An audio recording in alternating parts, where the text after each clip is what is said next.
I believe that it's not matter that is emitting a field. I think it's the field that creates matter. So when you change the field, you change matter, and the science behind that is very supportive. So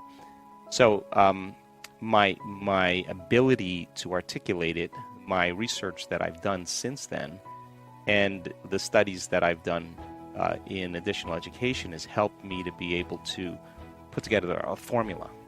And that formula, in this present time, is producing very dramatic changes in people's lives and health. And let's do gratitude, appreciation, kindness, thankfulness, and let's start self-regulating. And we put heart rate monitors on them to make sure that they were doing it at 10 minutes a day for 3 days in a row, right? 3 times a day. At the end of 3 days, 3.5 days, we remeasured everything. Their IgA levels went up 50%.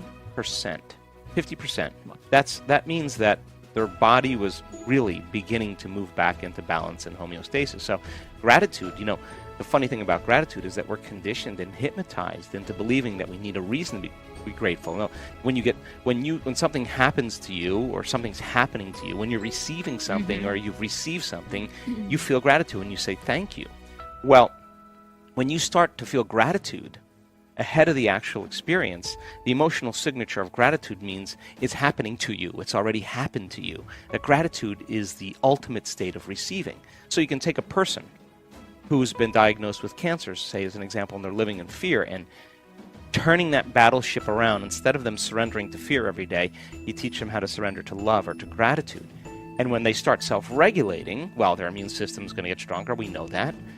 And at the same time, the thought of them getting better is going to make it into the body, because the thought it can be received by the feeling of gratitude, because the body's believing as the unconscious mind that it's in a state to receive, that something wonderful is happening to it. So you can begin to program the autonomic nervous system to work in a very different way, and it takes practice, but yes, it's entirely possible. And we measure this, and once you know the skill on how to do this, it's just like anything else. Like, once you know how to do it, you can do it with your eyes open as well as your eyes closed, and you can turn some of those very strong chemicals that we become like addicts. It's a drug. The arousal of the stress hormones.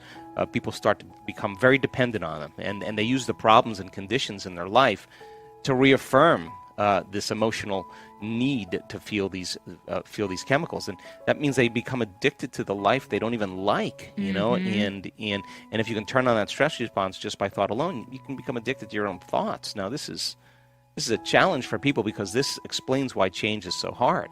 But by the same means, just like an addict overcoming heroin, you're going to have some cravings. You're going to say, hey, it's been 2 days since you suffered. I mean, come on. The hardest part about change is not making the same choices you did the day before. And the moment you decide to make a different choice, get ready. It's going to be uncomfortable. It's going to be unfamiliar. It's going to be unpredictable. There's going to be some uncertainty. You're leaving the known, biologically, neurologically, chemically, hormonally, genetically. You're stepping into a river, to cross a river to become somebody else. And when people really start understanding that their personality creates their personal reality, and your personality is made up of how you think, how you act, and how you feel, that means then the present personality who's listening to this show has created the present personal reality called their life.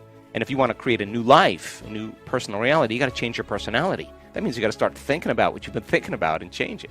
Become aware of your unconscious habits and behaviors, and notice them, and look at the emotions that you live by every single day that keep you connected to the past, and decide, do these emotions belong in my future? And I think most people try to create a new personal reality as the same personality, and it doesn't work. But when people really begin to understand that they can rewire their brain, they can make new neurochemistry, they can make new hormones, they can signal new genes. I mean, it all of a sudden, when they start becoming a different person, then they don't have to visualize anything. They don't have to see the tumor shrinking.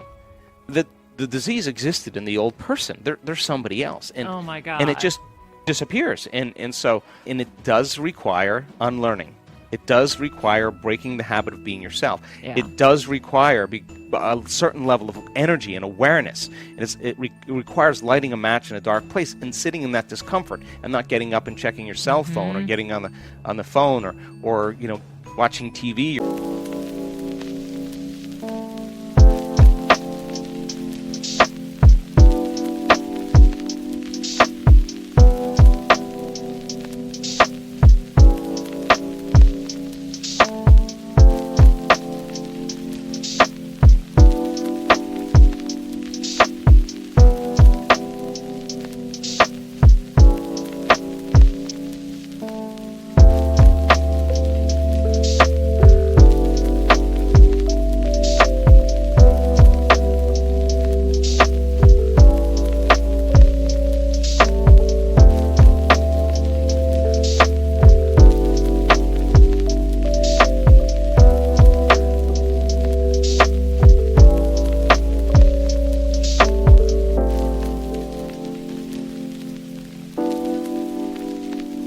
Being distracted by in your computer.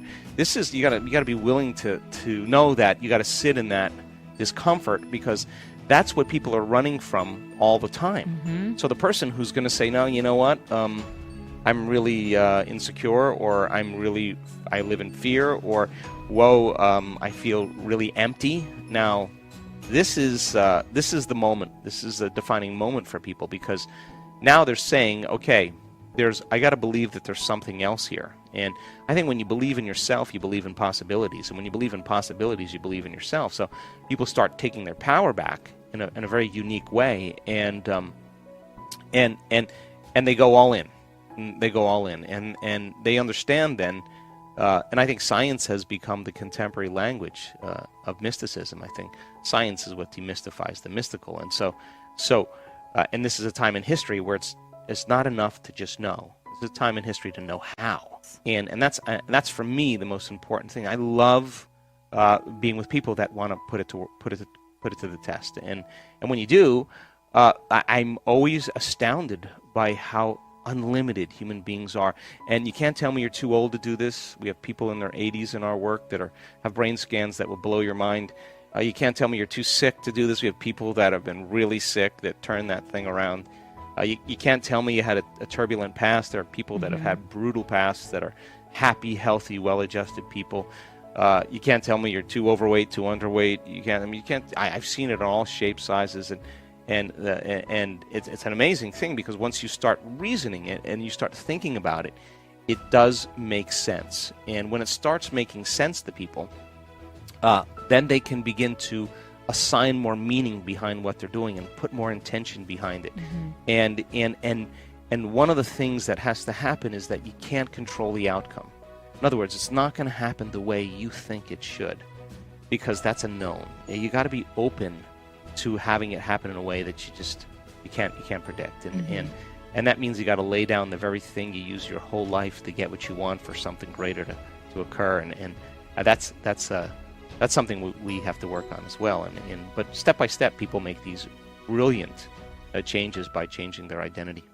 Well, I mean, information is the biggest way to reach people. And I now know that if you give people sound scientific information, and every time we learn something new, we make new connections in our brain. I mean, research shows that 1 hour of focused concentration on a concept or an idea doubles the number of connections in your brain, that you have physical evidence. You're installing new hardware.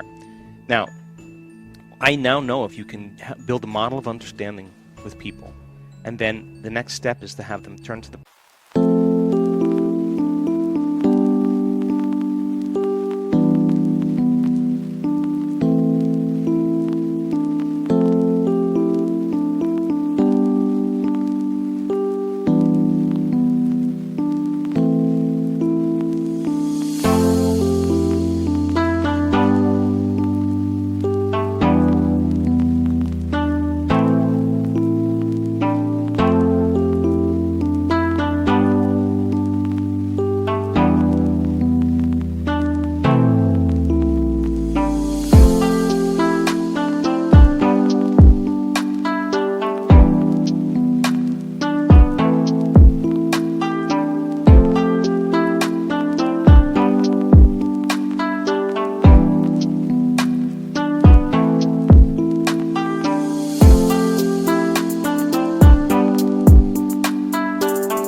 person next to them and explain it. If they can't explain it, then it's not wired in their brain, and they're going to doubt it's possible. Once they start developing this model, they're making their brain fire in new sequences, new patterns, and new combinations. And whenever you make your brain work differently, you're changing your mind, because mind is the brain in action. So then as they're able to build this model and repeat it, they're installing their neurological hardware in their brain in preparation for an experience. And the more you understand what you're doing and why, the how gets easier. So then if you can set up the conditions and the environment and give people the proper instructions, and certain percentage of those people are going to get their behaviors to match their intentions. They're going to get their actions equal to their thoughts. They're going to get their mind and body working together. And when they do, they're going to have a profound experience. Now, experience further enriches the circuitry in your brain. That's what experience does. It enhances circuitry. And the end product of an experience is an emotion. Now, all of a sudden, you start to feel unlimited. You start to feel inspired. You start to feel abundant. You start to feel empowered, whatever the feeling is. Now you're teaching your body emotionally to understand what your mind is intellectually understood. So knowledge is for the mind and experience is for the body. And in that moment, you're beginning to embody the truth of that philosophy, that theory. And you're literally signaling new genes in new ways. The body's getting new information. And that new information is what's selecting and instructing the gene. And genes make proteins, and proteins are responsible for the structure and function of your body, and the expression of proteins is the expression of life. So all of a sudden you make new hormones, new enzymes, you make new tissue. The body's, you're beginning to become the very thing that, that you're putting your attention on. Now, if you've done it once, you should be able to do it again. And if you can repeat an experience over and over again, you're going to neurochemically condition your mind and body to begin to work as one. And we've done something so many times that your body now knows how to do it as well as your mind. Now it's innate in you. It's automatic. It's second nature. It's a skill. It's a habit. It's who you become. It's who you are. Now you're beginning to master that philosophy. You're embodying it. You're owning it.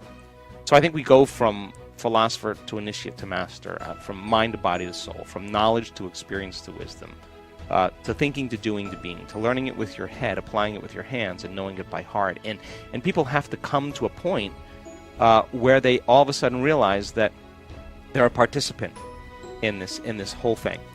And even if the person says, if they accept, hey, look, I don't know that I can beat this thing, but at least I can live the next several years of my life happy.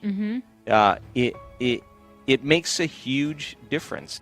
We are continuing with our daily practice of completing the inspiring quotes. In the previous video we were looking for 2 words of Joe Dispenza's quote.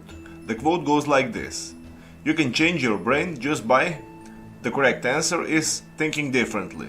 So you can change your brain just by thinking differently. Congratulations to everyone with the correct answer. This one wasn't so easy, but since I know you love Joe Dispenza, today's quote is also from Joe Dispenza. We are looking for 2 words. So the quote goes like this: we cannot create a new future by holding on to the emotions of... Write your answers in the comments below the video and tell me if you love this video and our new way of ending the videos. If you like this video, give it a thumbs up and share it with your friends. Even if you're not sure what the right answer is, try and guess.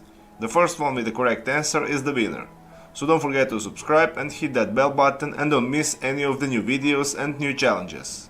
If you found this video helpful, share it with your friends. Help me make it more popular. If you really like what we do here and want to support us, you can join our channel and our community for a symbolic fee and gain many other additional features. You can do that by clicking the join button next to the subscribe button, or you can click on the link in the description of this video. Stay good and have a great day.